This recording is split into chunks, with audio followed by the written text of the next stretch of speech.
Voaty famitaka, voaty sy fitaka, fanirinao mandra madio tsara tokatra.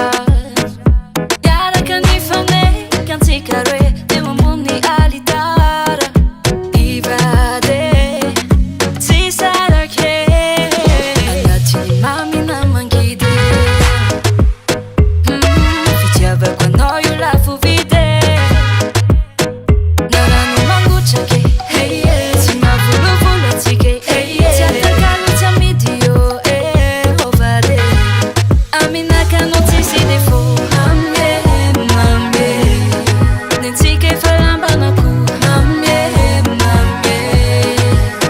Fitiavana tsolanye anjaraka anao mamy. Ianankilanao mamy. Aminaka anao tsisy défaut.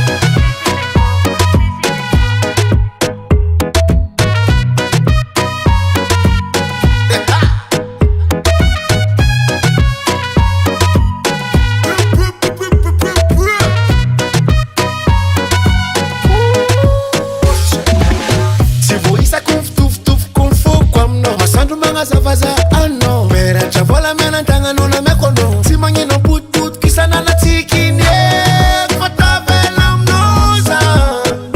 Fagniry egnankilano manamatsy mabebe agnatin'ny mamina mangidy. Fitiavako anao